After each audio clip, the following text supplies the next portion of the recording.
Hi, welcome to Richard Gabili YouTube channel, and for today's tutorial, I will be teaching you on how to add code scanner button in control center using iPhone X. But first, kindly subscribe to this channel and don't forget to hit the subscribe button and the bell to notify you for the new updates.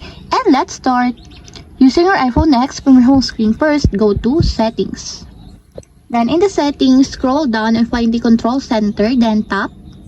Then after that, in the control center, scroll down and go to more controls, then find the control scanner. And as you will see, there's a positive button on the side of it.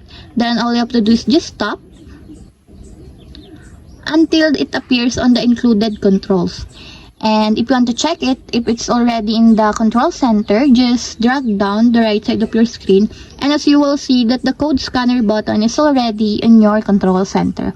And that's it, we have successfully added code scanner button in control center using iPhone X. If you have a question, can you comment down below, and don't forget to hit the subscribe button and the bell to notify you for the new updates. And thank you for watching!